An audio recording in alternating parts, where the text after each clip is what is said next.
தான். சோதனை வரும்போது மனைவி சொல்லுகிறார், என்ன சொல்லுகிறார்?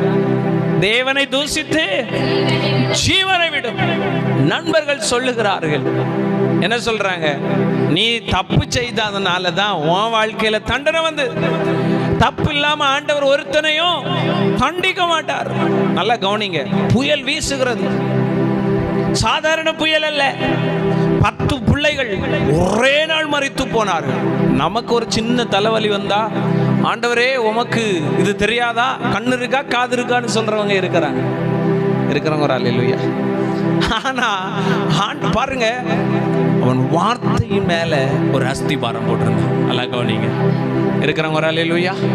அந்த அக்கா மேல, அந்த ஊழியக்காரன் மேல, அந்த சூழ்நிலை மேல, அந்த பணத்தின் மேல, அந்த ஏதோ ஒன்று அஸ்திபாரம். அந்த அஸ்திபாரம் எல்லாம் ஒரு நாள் அசைக்கப்படும். ஆனா கர்த்தருடைய வார்த்தையோ